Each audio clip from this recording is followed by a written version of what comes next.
মোৰ নাম হল ৰজনীগন্ধা মানিবেগ উদং কৰাৰ ধান্দা দোকানৰ মই ফকতীয়া আড্ডা নিদিয়ে কোনেও মোক বাধা মোৰ নাম হল ৰজনীগন্ধা মই হলো কমলা পছন্দ চেঙেলিয়াৰ মৰমৰ লোচন অধিক ভোজন নৰক গমন গম পাবি মোৰ মোচন মই হলো কমলা পছন্দ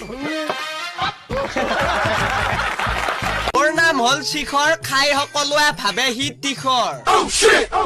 সকলোৰে মোৰ ফালে নজৰ গম পাবি যিদিনা লাগিব জগৰ মোৰ নাম হল শিখৰ মই হলো বিমল পান মছলা আহে আহে কেশৰৰ অচিলা চেঙেলিয়াই খাই অতিকৈ যেন হাতিয়া খাই পচলা মই হলো বিমল পান মছলা হয় নেকি